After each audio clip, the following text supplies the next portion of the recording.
How you doing, Skyber back? And all this talking to Tijuana has brought back a little bit of a memory for me. I've gotten a few questions, and we're going to talk about what happened when I got my car stolen in Mexico, in Tijuana.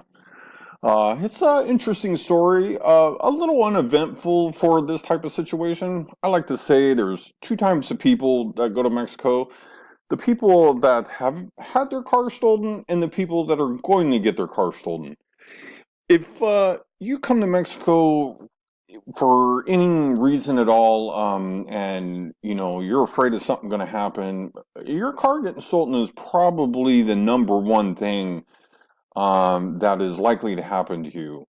That and maybe some sort of fender bender, some sort of wreck, some sort of situation like this.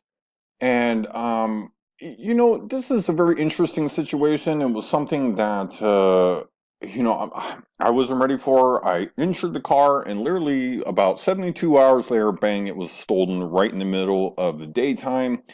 Actually, I a little bit suspect that the place where I parked the car, they watched it and stole it. Basically right from somebody in the area watches and basically they took the car right there. One thing you may not know about cars being sold in Mexico, a good amount of them are recovered. And mostly because, they just run out of gas and leave them where they are.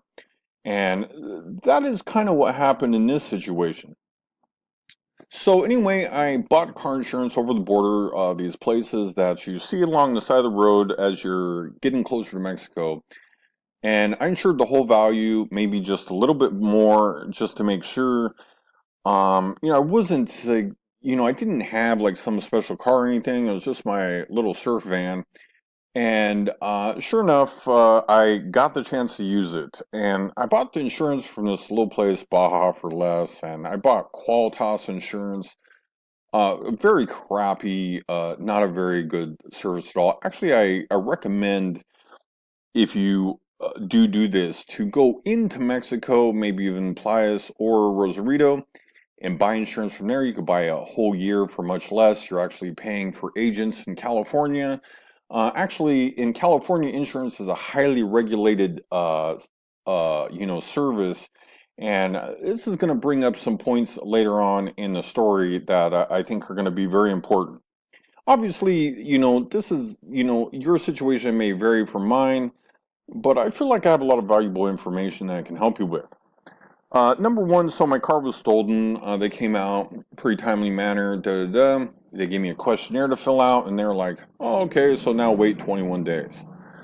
So the waiting was on, and it was about 28, maybe even 30 days. They didn't get back to me. Like I said, it was very horrible, and I actually got a little bit of tips from my friend who's an attorney, and so I served the place where I bought the insurance.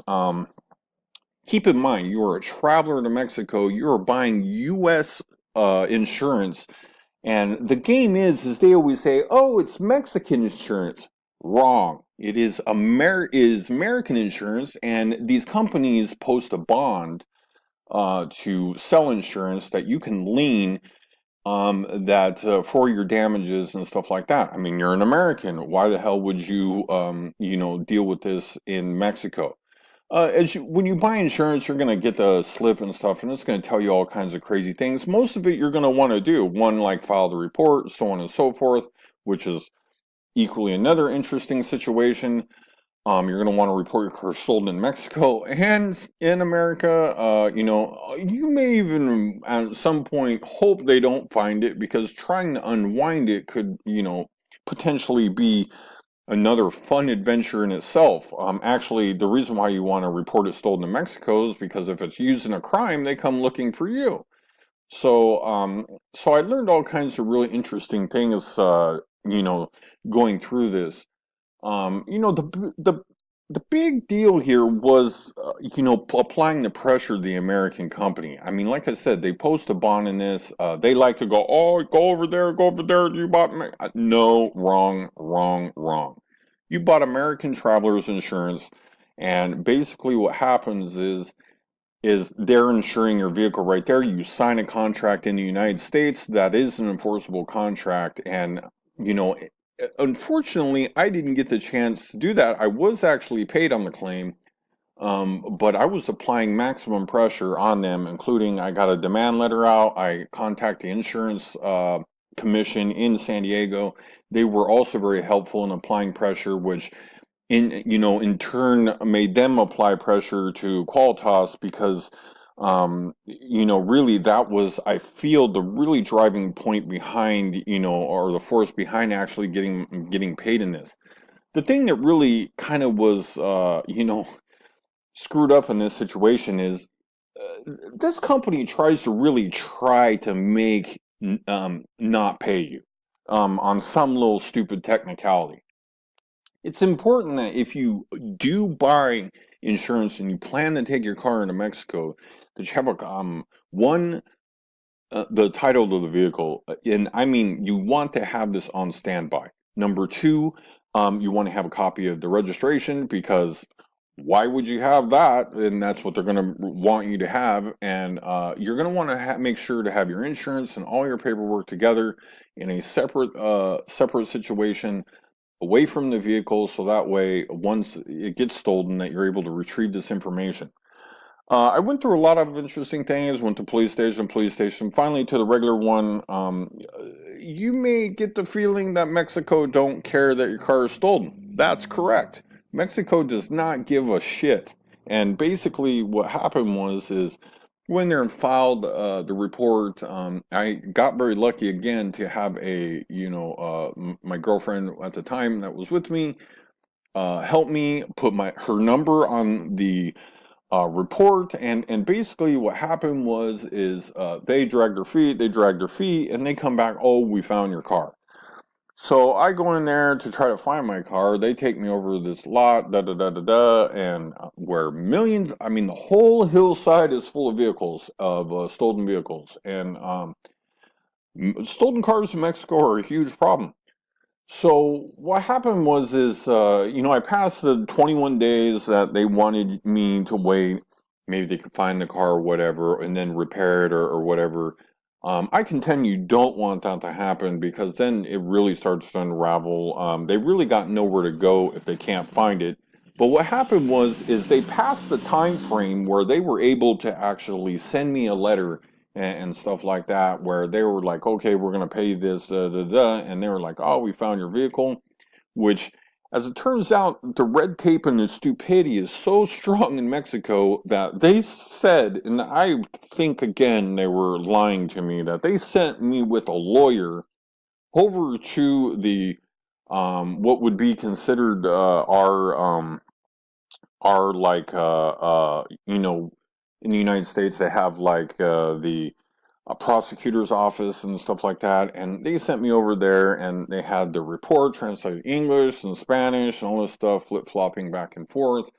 Every time it was something else, so they sent their attorney over there, and he couldn't even get it back. So that was equally interesting situation. And so what happened is I ended up just giving them the title of the vehicle, and it really was a weird situation, because I didn't actually. It came to be almost more problem than it was worth. Vehicle, like I said, I didn't bring an expensive vehicle. The amount they owed to me, again, was a few $1,000s or whatnot, maybe a little more, but it really wasn't a lot of money. And they're really just grinding me down, giving me the runaround and stuff like that. And I was starting to really crank up the pressure on them. We were talking to them. I was about ready to file a lawsuit against them, and they caved. I finally was able to track down the owner of the actual insurance place that owned the actual hut that I purchased the insurance from, and I had narrowed down on the person, and I was ready to sue him for the amount, because again, they try to divert, which, again, you are American, you bought in services right there in the United States.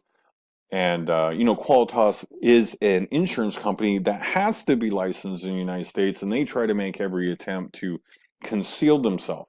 So I was starting to put on there, for Discovery to be able to get to the bottom of this, because obviously these are licensed Qualitas agents, so obviously there is a, some sort of, corporate, presence in the United States.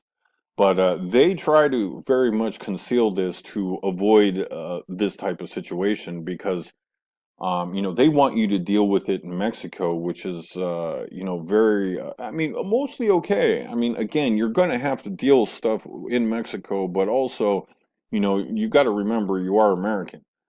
So the moral of the story here was, why those places on the border charge $20 for parking? To avoid this situation. That is exactly it. I had never brought another car back to Mexico since. And it was a very frustrating situation. Like I said, I actually did get paid. Again, I don't recommend Qualitas. I ended up making some contacts through dealing with the situation. There are some very reputable insurance companies that sell insurance in Mexico that really want to see you not be taken advantage of. I don't have their name and number offhand. Maybe I'll put the link in the description. But it was a situation where like I said, they don't care your car is stolen. They don't try. They don't. It's almost an annoyance. It was a big pass the buck situation, but when it came down to it and stuff like that, even to get paid, they were like, "Oh, we're going to mail it tomorrow. We're going to mail it on Wednesday. We're going to mail it on Thursday. We're going to mail it, whenever, whatever." Actually, most of the agents, like I said, they sent an attorney over me, which I'm sure that was bullshit because they were like, "Oh, we're going to go get your car." I was like, "Oh, okay." So basically, what happened from there was they weren't able to get my car. They weren't able to do anything. Actually, I don't even think they had the car. It was a very, the Mexican, in Mexico runaround thing is very, much at work here. I mean, they are doing everything to either you give up or they somehow catch you on a glitch and don't want to pay. And this was, I really had to go the distance for this money to, actually even coming back to Mexico to retrieve the check out of their office. And what a crazy situation was. All my stuff was stolen in the car. I actually had to return to America, Las Vegas, to get my driver's license, my credit cards, everything that was stolen in the vehicle because I was out on the beach. And it was something that I'll never forget. And if you have this problem, it is very it's very important that you make sure you have paperwork, you make sure you have all your documentation before you go in. That way is, quite a bit less headache, and one that you'll be able to, get the best chance of getting paid because at the end of the day, that's the most important. I mean, the only other reason that you'd want to do this, to buy this type of insurance is really maybe in a wreck, which I can't even imagine what that would be like. He said this or whatever. I could see how it could really get out of control very quickly and be very frustrating. So I do encourage you to explore the option. Like I said, you are a traveler. You are buying insurance in the United States. I think this is a big deal and something that you need to make sure that you understand. They try to make every effort to try to give you the slip, so to speak.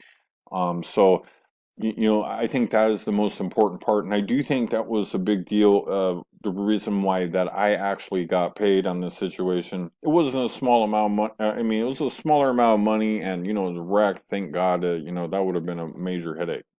Anyway, I hope this information helped. I do hope that you don't get your car stolen in Mexico, but if you do, good luck to you, and thanks for watching.